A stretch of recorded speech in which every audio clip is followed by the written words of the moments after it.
In today's video, I'm going to give you the solution to 90, maybe even 99% of your weight loss problems.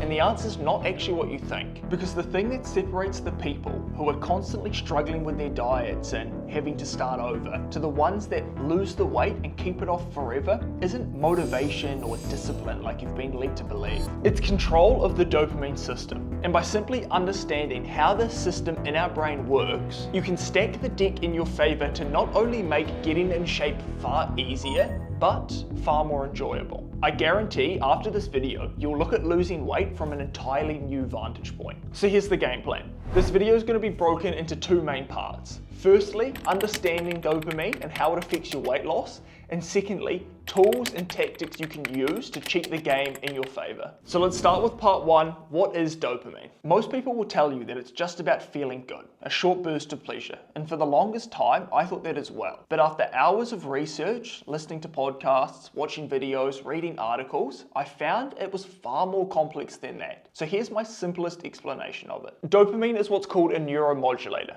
meaning its job is to influence groups of neurons at once. Think of neurons as little letters being sent around the brain, and dopamine as the postmaster who decides what letters are being sent, at what time, and which ones to prioritize. Now, these little letters that are being sent around your brain carry messages like how motivated you feel, how good or bad certain experiences are, or how intense a craving is. This is the dopamine system in its simplest form. The key takeaway you need to understand is dopamine is the universal currency dictating whether things were pleasurable or unpleasurable, or whether you feel motivated or unmotivated to do certain things. So now that we have a bit of context, let's dive into how the system actually works. The best analogy I've heard is comparing our dopamine to a wave pool. Everyone has a baseline level that sits like this, and certain things will cause that baseline to go up and down. These are our dopamine peaks and troughs.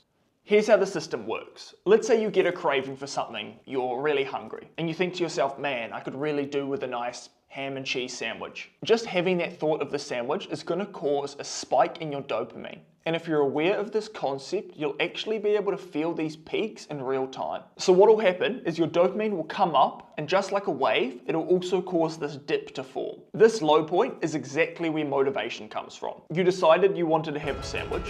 You realized you didn't have the sandwich.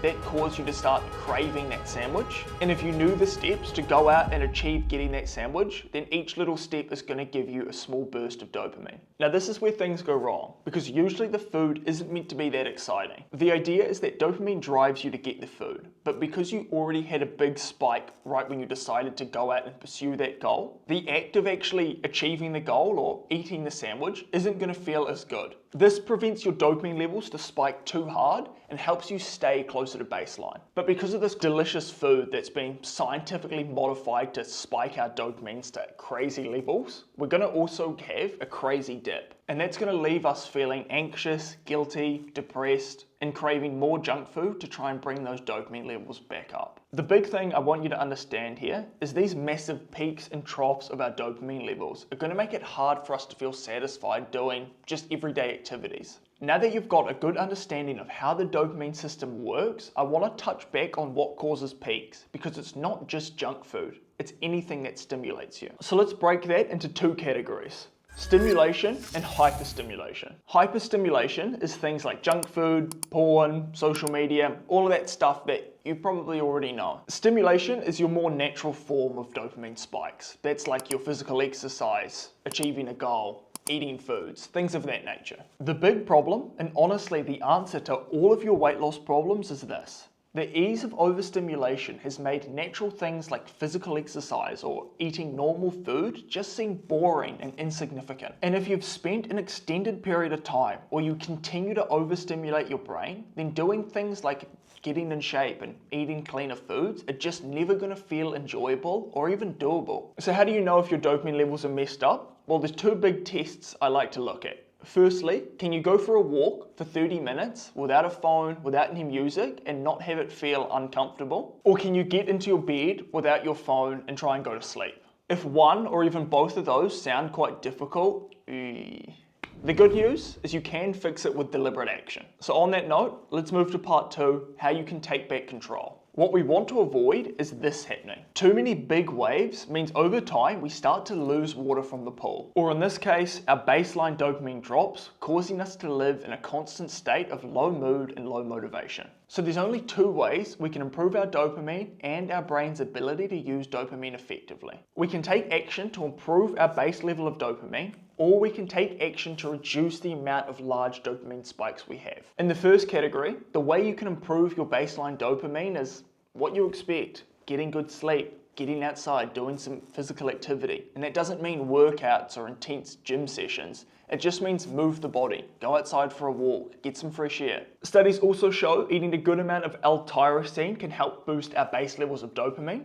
L-tyrosine is found in things like chicken, fish, bananas, nuts. Most whole foods are going to give you a good amount. And then there's something you might not expect. Getting outside early, ideally first thing in the morning, and getting some sunlight in the eyes is not only going to help with your sleep, but it's also going to improve your base levels of dopamine. Taking 10 minutes out of your day first thing in the morning to get a massive return on your health seems like a pretty good deal to me. If we want to reduce the amount of large dopamine spikes that we're having and return to a more baseline level, then we need to start reducing the things that causes those spikes. Now don't try and remove them all at once, because you'll get a huge drop in your dopamine, and that's just going to cause you to have low motivation to continue the habits, and you'll end up just relapsing. Just take a minute or two to think, where can I look to lower the waves while also increasing my baseline? Maybe instead of scrolling social media or YouTube shorts for your lunch break, you decide to put a podcast in and go for a walk. Make that a habit, along with getting outside and getting some natural sunlight first thing in the morning, and you've already got two tiny habits